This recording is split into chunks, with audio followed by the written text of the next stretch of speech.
Made a mistake today at halftime of an NFL game of turning on the TV and listening to two experts arguing back and forth about a certain NFL team who decided to throw a pass with about a minute to play in the first half. They threw a pass, it didn't work out.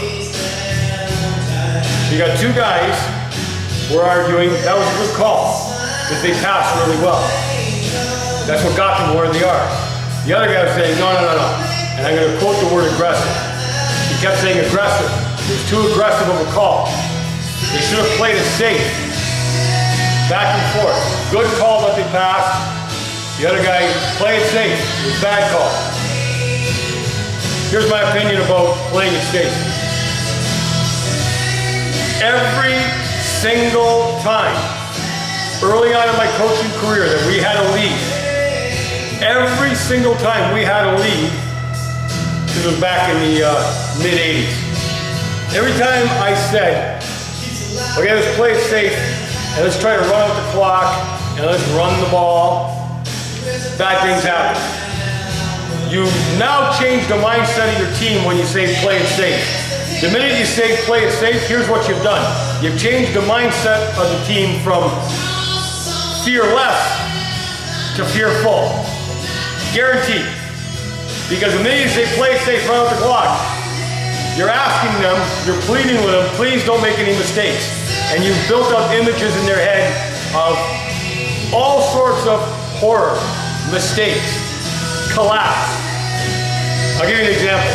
This whole notion of let's play it safe by running the ball on the ground repeatedly to run out the clock. You don't think the other team doesn't know that? And I don't understand what is so safe about trying to move these behemoths on defense. This is like trying to push a wall that knows, by the way, you're going to be doing this. And this little guy, like I know running backs are big and muscular, but relatively they're little in comparison to the defense. Let's give this little guy the ball and smash into this wall and hope.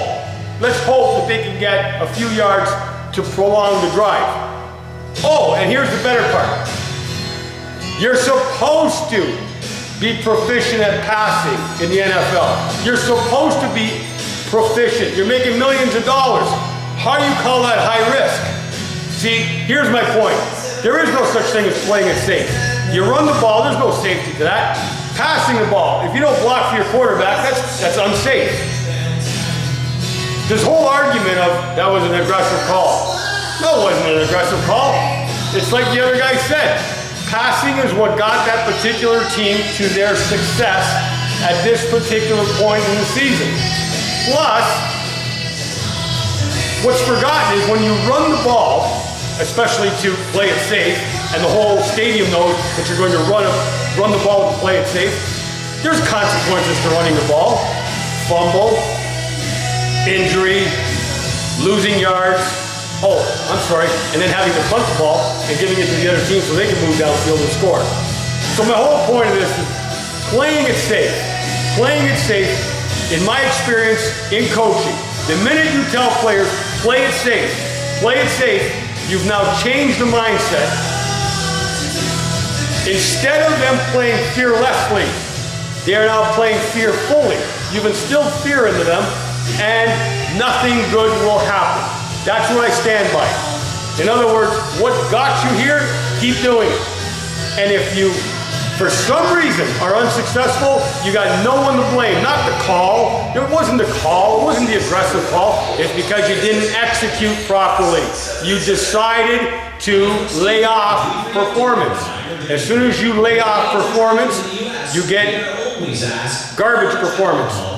Ball gets intercepted, or you get sacked, or whatever on it. The minute you play it safe and you take the foot off the pedal, you don't execute. And when you don't execute, it's because you're too afraid of making mistakes. And when you're afraid of making mistakes because you're playing it safe, you've done a disservice to the entire team. So, in conclusion, I shut off the TV and I said to myself, spare me with this.